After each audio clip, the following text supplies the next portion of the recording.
¿Qué tienen en un teléfono celular, en esos dispositivos móviles? Tienen una herramienta que lo usan para todo, ya casi ni para hablar por teléfono. Lo usan para muchas cosas más, para tomar fotografías, estar subiendo información a sus muros, estar chateando, buscando información a través de los motores de búsqueda. Pero todo ello vale por la propiedad intelectual que tiene ese dispositivo. Además de lo tecnológico, están ese tipo de aplicaciones. Y, por supuesto, vean lo que sucede. ¿Cuántos de ustedes no tienen 2, 3 suscripciones a las plataformas digitales para poder disfrutar de contenidos audiovisuales? Ya no solamente es una, como empezó en su momento Netflix, que vaya paradoja, ese modelo de negocio se ofreció a Blockbuster en su momento. Y vean, Blockbuster bajo ese modelo de negocio quebró, porque apostaba a la distribución de copias a través de la renta de ese tipo de películas. Lo que sucede con esta convergencia de la microelectrónica, la informática y las telecomunicaciones es ofrecernos todo tipo de contenidos a través del Internet. Esta grandiosa red por la cual podemos disfrutar en el momento que querramos de una película, de un evento deportivo, saber un hecho noticioso. Es la oportunidad que nos da y sobre todo también la comodidad. Y insisto, fue ese cambio de modelos de negocio y eso es lo que está pasando. Hablamos de tecnologías disruptivas, lo comentaba el rector.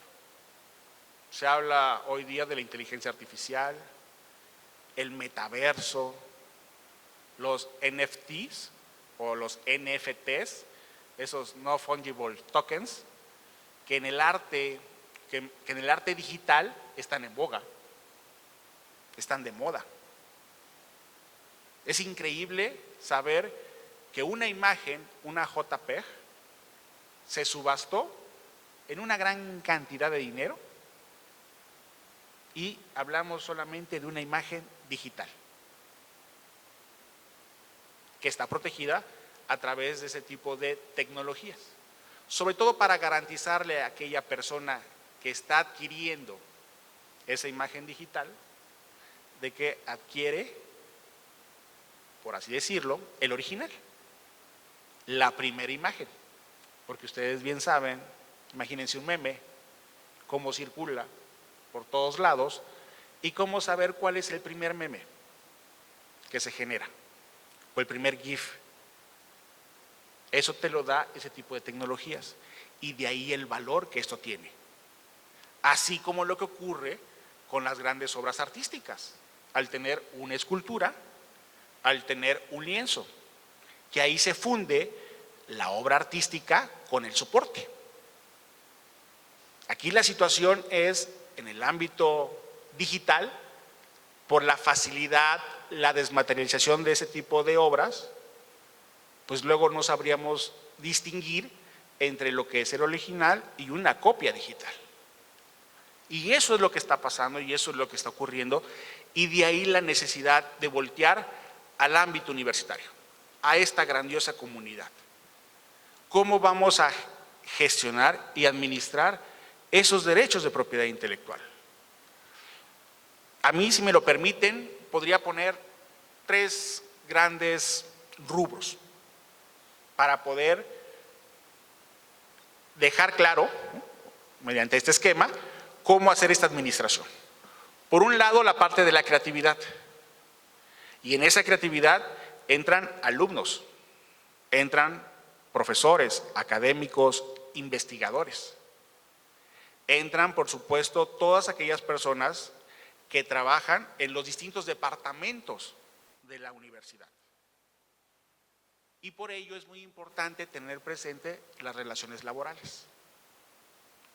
Esas relaciones que se van a tener entre la universidad con, por supuesto, trabajadores administrativos. A diferencia de lo que puede ser un profesor que ejerce su libertad de cátedra o, por supuesto, los alumnos. La primera pregunta que yo les haría es: ¿quién es autor de una tesis? Para que reflexionen en ese sentido. Porque está, por supuesto, el tutor que los acompaña en ese proceso. Esa tesis es un resultado intelectual y en ese sentido ustedes son autores de una obra. Quien quisiera usar, explotar esa obra, imagínense escanearla y subirla a internet, por ejemplo, requiere de su autorización. Ese es el poder jurídico que ustedes tienen como autores de una obra. En este caso, el tutor es una persona que sí les podría dar todo tipo de asesoría, pero en ningún momento se vuelve coautor de ustedes o esa persona adquiere algún tipo de derecho. Ni la universidad. La autoría y titularidad de los derechos los tienen ustedes como creadores independientes, ¿no? De manera individual a lo que han desarrollado. Ya en este caso, si la universidad quisiera crear una biblioteca digital, por ejemplo, un acervo con todo ese tipo de materiales, va a necesitar de un contrato, una licencia que va a suscribir con ustedes, la cual manifiestan, dan su consentimiento de manera escrita de la modalidad de uso que se va a dar. Y ahí podrán señalar los tiempos. Eso es parte de lo que uno tiene como derecho de autor. Por ello es muy importante que dentro de la comunidad académica se tenga presente estos derechos de propiedad intelectual, pero no solamente dentro de la disciplina jurídica, sino en cualquier otra. Desde el tema de ingenierías, por supuesto de diseño gráfico, en desarrollo de software, otra. Porque estos derechos que estamos viendo recaen en las creaciones de todo tipo. Todo tipo de manifestación queda protegida.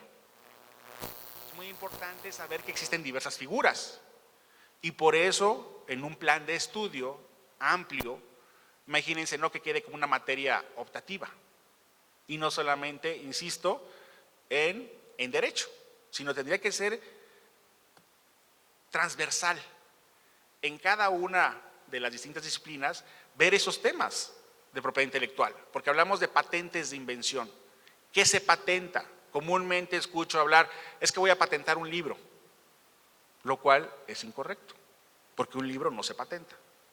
El libro es la edición, el soporte de lo que es una obra literaria. En todo caso, lo que se puede patentar, insisto, es un invento, que es un aparato, un proceso, en todo caso. Y que esto necesita ser novedoso, nuevo, que no caiga en el llamado estado de la técnica. Ahí es muy importante ese proceso. Saber qué es lo que hay a nivel mundial para, por supuesto, a través de los investigadores, gente dedicada a la búsqueda, saber qué ya existe para basar en lo que están generando y por lo mismo, lo que decía el rector, en ese procesar tengas una innovación, una mejora y eso se pueda proteger a través de la patente. Pero ese es el tema de propiedad industrial. Aquí hablamos del tema del derecho de autor, como lo que yo les decía, simplemente al momento en que ustedes escriben su tesis, ya gozan del derecho de autor.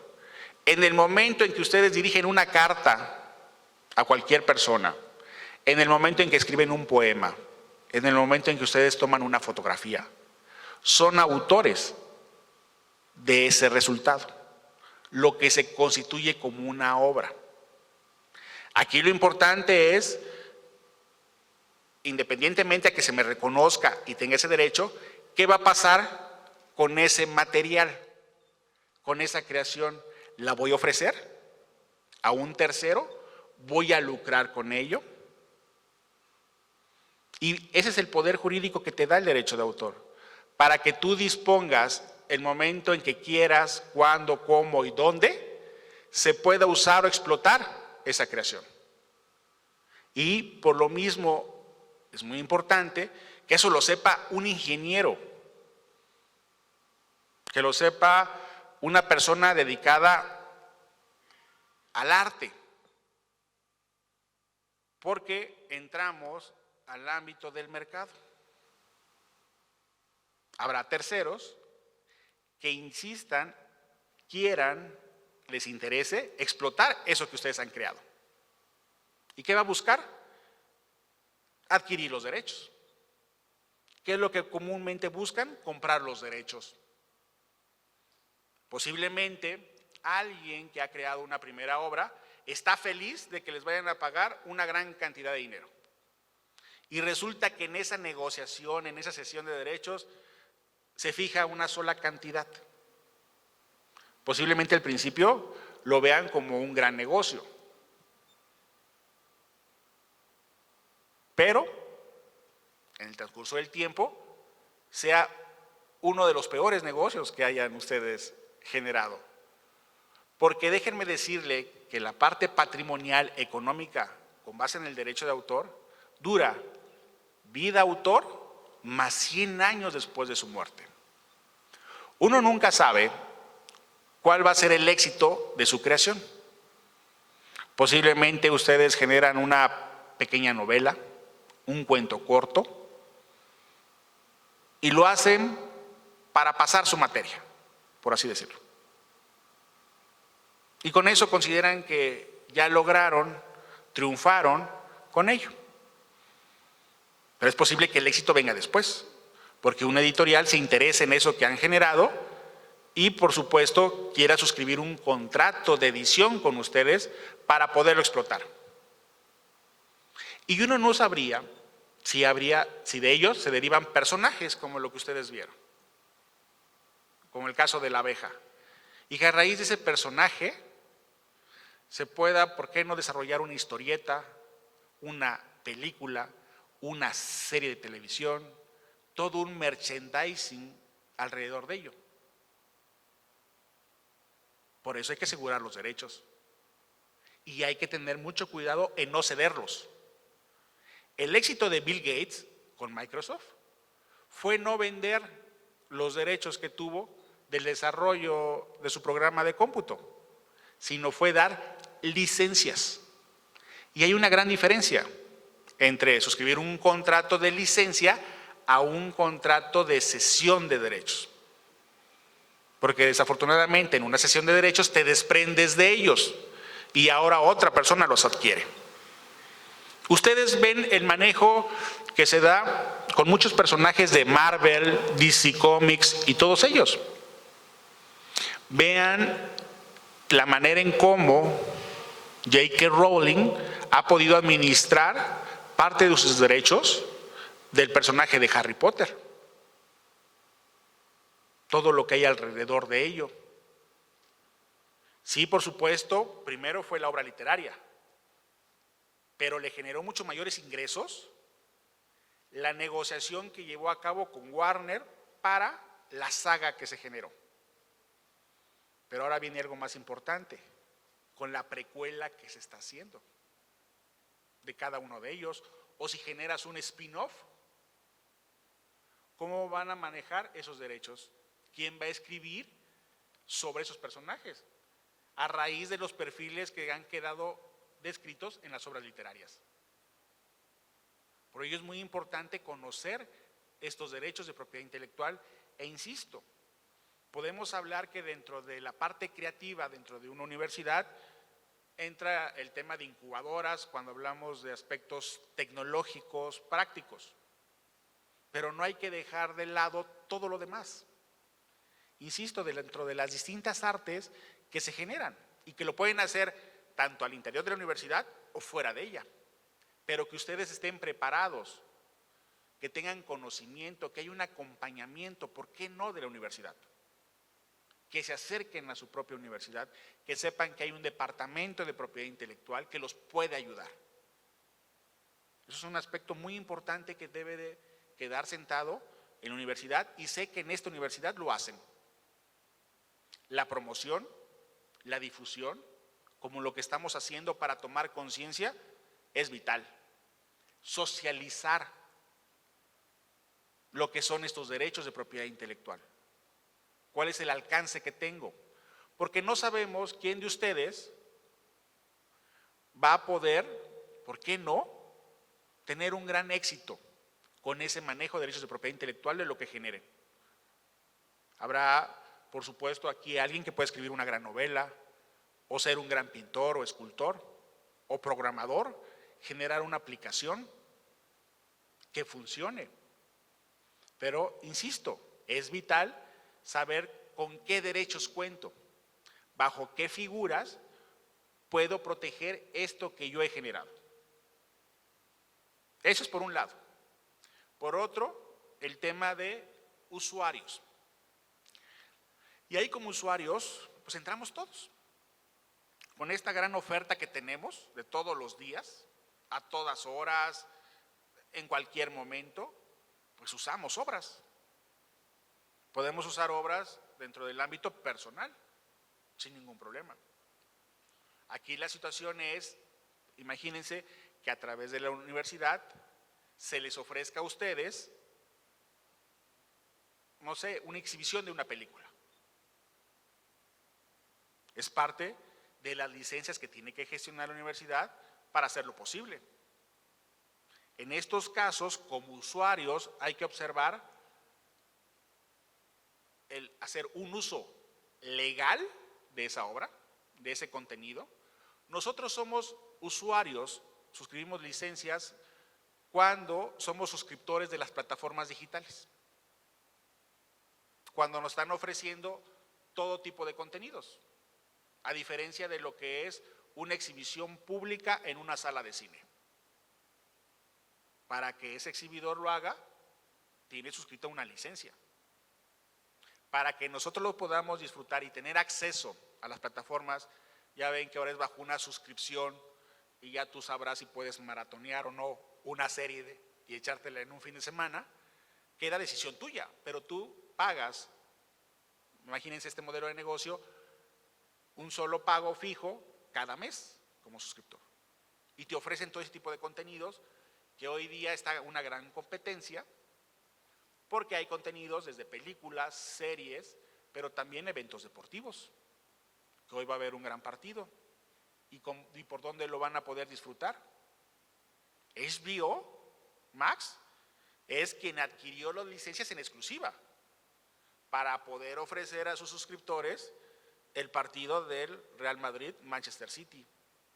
Ya no lo vas a poder ver en televisión de paga, que antes podías hacerlo en ESPN o en Fox. Eso es parte de lo que ocurre y genera competencia, y de ahí el valor económico. Con eso, ¿qué hace HBO Max?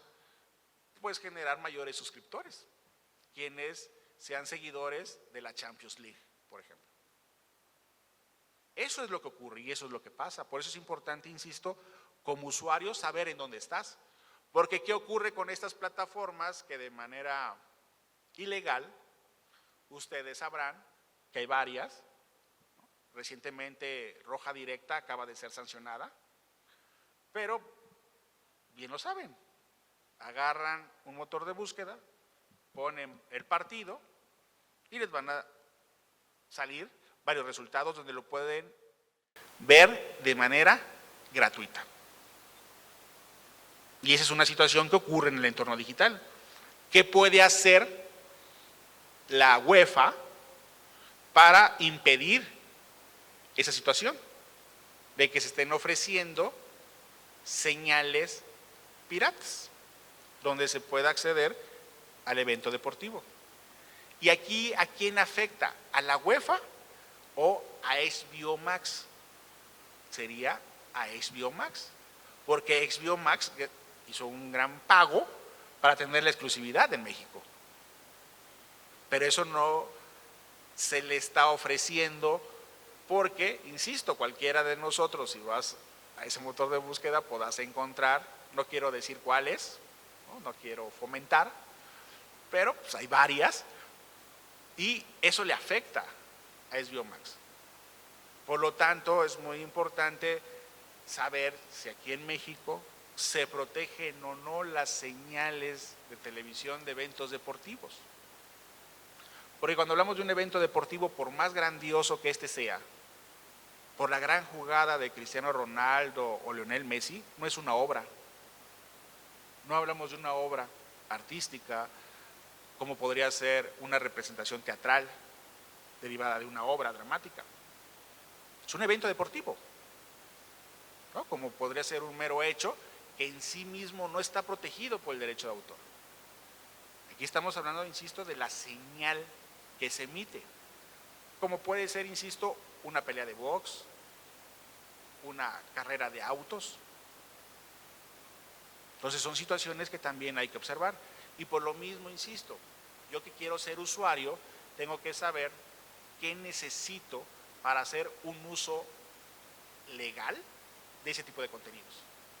Así como existen estos derechos, no todo derecho es absoluto, existen restricciones, ciertas excepciones y limitaciones a los derechos. En el tema de la academia y la investigación se permite. Habría que observar qué supuestos existen para que yo pueda, dentro de un grupo privado, como puede ser dentro del aula, poder usar una obra. Imagínense quienes estén dedicados al área de comunicación, ahí mismo en el aula se les pueda, por supuesto, proyectar un programa protegido, insisto, por derecho de autor, como programa, no como señal, sino como programa en sí, una obra cinematográfica, audiovisual, un cortometraje, y ahí analizarlo en el aula. Eso entra como un grupo privado, de la cual, por supuesto, sí se está dando una comunicación pública en el sentido de que se pone al alcance de ese grupo lo que es la obra, aunque no haya distribución de copias. Pero insisto, son excepciones, limitaciones que existen en la ley. Entonces es importante tomar conciencia. Igual la universidad ayuda muchísimo y por supuesto habrá que observar también si la universidad en la generación, imagínense, de una biblioteca digital o en la educación a distancia con los contenidos que se ofrecen, por conducto de ella se tendrán que negociar licencias, tanto con las editoras o, ¿por qué no? Habría que observar si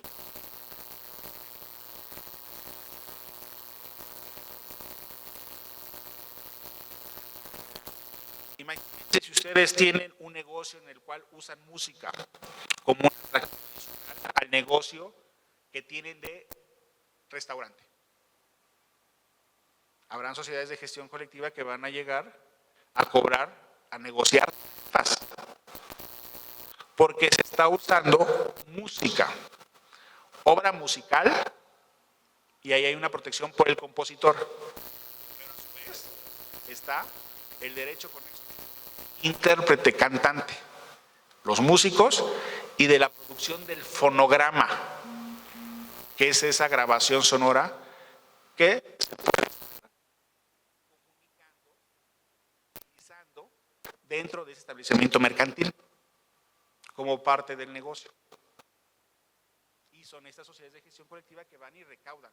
Eso es parte del ecosistema que yo mencionaba, porque es una forma de garantizar una retribución a favor de los autores. Por eso es que la universidad como usuaria, posiblemente, y habría que analizar cada caso, va a negociar de qué manera se hace. Y eso va a quedar asentado en un contrato. Por eso la necesidad de conocer esta materia. Esta persona que sea titular de los derechos es la que va a estar interesada en hacer los registros para constituir un derecho como lo que ustedes vieron con la abeja. Si la universidad quiere impedir que otra universidad, otro centro educativo retome, ojo, no solo que sea la abeja como imagen pues, en cuestión de característica física, sino también lo que ustedes escucharon como características psicológicas que tienen que ver con los valores de esta universidad como parte de sus símbolos que desarrolla y que inculca en cada uno de ustedes. Imagínense que alguien la quiera retomar de la misma forma. Teniendo este derecho, que está constituido a través de la reserva, la universidad puede impedir puede iniciar una acción legal como parte de la tutela en contra de esa otra institución, que podría ser una institución educativa o no. Posiblemente pueda ser una empresa que retome todos sus elementos. Imagínense que sea otro tipo de insecto, no necesariamente la abeja. Son elementos que te permite este tipo de figuras proteger. En contra, insisto, de esos comportamientos que sabemos, conductas ilegales, que conocemos como piratería, como plagio, apropiaciones indebidas, imitaciones. Eso es parte de lo que te da este derecho en la cuestión ya de la tutela, y eso es parte de la administración y gestión que haces de la misma. No solamente es ir a proteger tu derecho, no solamente es poderlo negociar, tener la titularidad para poder suscribir los contratos, sino también saber que es un derecho subjetivo privado y por lo tanto gozas de la protección que te da la ley para que de manera coactiva se actúe en contra de esos terceros que hacen usos no autorizados, que no estén dentro de las limitaciones y excepciones que mencionaba. Por ello, es importante que dentro de la propia universidad hay una regulación clara. Imagínense que dentro de la propia universidad se genere un caso de un plagio literario. Puede ocurrir. ¿Qué pasa? ¿Cómo va a actuar la propia universidad en esos aspectos que van más allá de lo económico? Como bien nos señalaba el rector, tienen que ver con valores de carácter ético. Y la universidad no se puede dar el lujo de permitir ese tipo de casos. Por lo tanto, debe de haber una gran regulación muy clara, específica, y además, dentro de la propia universidad, ver esa tutela, el respeto, para generar una cultura en pro de la protección de cada uno de nosotros como autores. Y finalmente, dentro de esta regulación en la administración y gestión de los derechos, las retribuciones justas y equitativas de lo que se genere al interior de la universidad, ir más allá de lo que es el simple salario. Por supuesto que tenemos que recompensar a nuestros creadores. Es una motivación a que sigan generando en favor de todos nosotros, de esta gran comunidad. La Universidad de Guanajuato compite, y si me permiten decirlo así, compite con otras universidades. Busca, por supuesto, que la gran generación de ese conocimiento se pueda, por supuesto, usar de manera legal por cada uno de ustedes. Buscará la universidad adquirir banco de datos, acceso a bibliotecas digitales, pero a su vez también ver que lo que se genere al interior permita ser reciclado al interior, en lo que señalaba el rector, en esa apropiación que ustedes se permiten hacer, pero que es para que se procese y hagan su propio aporte. Y ese es el círculo virtuoso que se busca. Y ese es el espíritu que hay detrás de estos derechos de propiedad intelectual. De ahí que la administración y gestión de estos derechos es muy importante, y sobre todo dentro de esta universidad, que déjenme decirle que va por un buen camino y sirve de modelo. Y eso se aplaude uno que lo ve desde la institución, desde la autoridad. Insisto, es algo que se reconoce y se aplaude. Muchas gracias por su atención.